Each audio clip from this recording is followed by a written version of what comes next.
বিসমিল্লাহির রহমানির রহিম। মাশাল্লাহ, আমার হাঁসের ডিম এখন বর্তমানে ফুল প্রোডাকশনে চলে আসছে। মাশাল্লাহ, ডিমের সাইজগুলো মোটামুটি আলহামদুলিল্লাহ খুব বড়।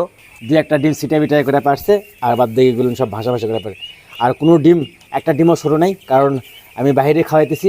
বাইরে খাওয়ানোর পর যেই খাবারটা ওরা খাচ্ছে, ওই খাবারটা দিয়ে আসলে অত খাবারটা, যে খাবারটা ওরা হাঁসেরা বাইরে খাচ্ছে, তো ওই খাবারটা মানে মানুষের দেওয়া সম্ভব না। তো এই যে একটা বোল দিয়ে রাখছি, এই বোলে ডিম পারছে। এই যে এইভাবেই ওরা আসলে আমার হাঁসগুলো না আসলে ডিম পারে। দেখছেন ডিমগুলো কত পরিষ্কার। সবাই বলে ডিম পরিষ্কার এত কেন? ভাই, আমার হাঁসের মানে নিচে খড় দেওয়ার কারণে এই ডিমগুলো না তো পরিষ্কার। ইয়ে এটা বেশি রে। মাশাল্লাহ, মাশাল্লাহ, মাশাল্লাহ, মাশাল্লাহ, আলহামদুলিল্লাহ। দেখছেন কত ডিম, সুন্দর, অসাধারণ।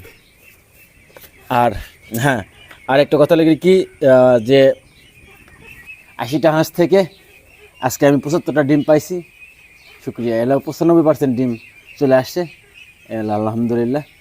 আর এখন বাইরের খাবার পুরোটাই পাচ্ছে, এবং আমি আমার খাবারটাও ফ্রি পাচ্ছি, এবং আমি আমার ডিমটাও ফ্রি পাচ্ছি।